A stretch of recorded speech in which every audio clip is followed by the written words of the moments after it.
This is not 1971. If 1971 had fuel injection, 6 gears, and 14-inch brakes, this thing's 2015 all the way.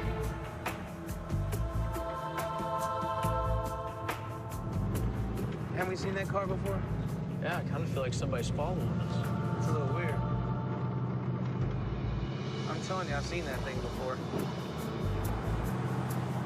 I don't know if we're being followed or just mocked.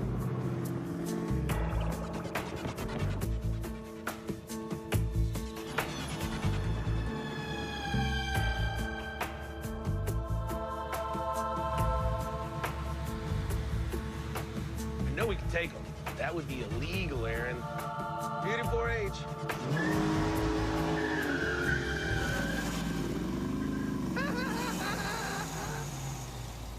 Woo! Here we go. 1971 340 4-speed RT Scat Pack Dodge Challenger.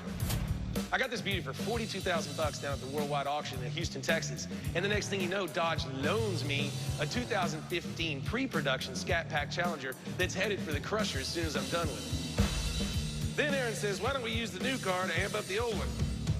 And I'm like, that's a great idea. Why not?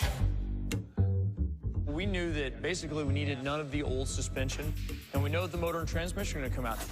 What we really needed out of our 2015 was its driveline, specifically its motor. There are a lot of really, really amazing parts on the new Scat Pack 2015 Challenger. And while it would have been nice to put as many of those components on this car as possible, well, I mean, it's just that one car is kind of like a spaceship and the other car is kind of like the Mayflower. So making those parts work on this car would have been much more difficult. So for some of the more normal features like the suspension, we had to turn to aftermarket companies. Put a work into it. We used Magnum Force suspension and replaced the entire front cradle.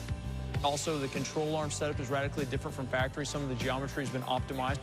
One of the features that we were really excited about, especially Richard, was putting on the shaker hood. But there were a lot of issues that were prohibitive. So the shaker hood didn't make it onto this car, regrettably.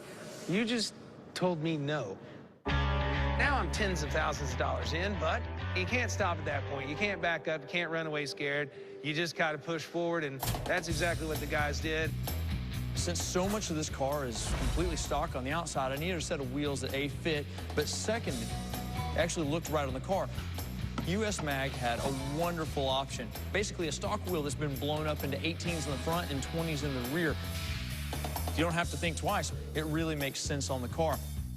The seats looked okay, but with a car that stops this hard, a car that accelerates this hard, and a car that turns this hard, well, there's a fair chance you might end up coming out the window or at least in the passenger seat. So what I wanted to do was actually add a bit more hip and side bolster to curtail that. On top of that, we also changed the materials slightly. We went with a grain that fit well between the dash, between the vinyl top, and then we took the inserts and made it all perf. The final product was absolutely stunning. When all was said and done, we ended up with probably the first ever 1971 Challenger retrofitted with modern Scat Pack components. It cost me way more than I thought it would, so I gotta get at least 100 grand out of this thing or I'm screwed. It's a good thing I got a buyer already on the hook. Woo!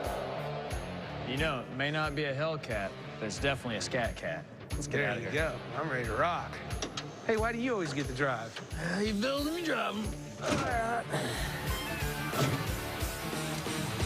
Now I got one badass car. It's time to sell it.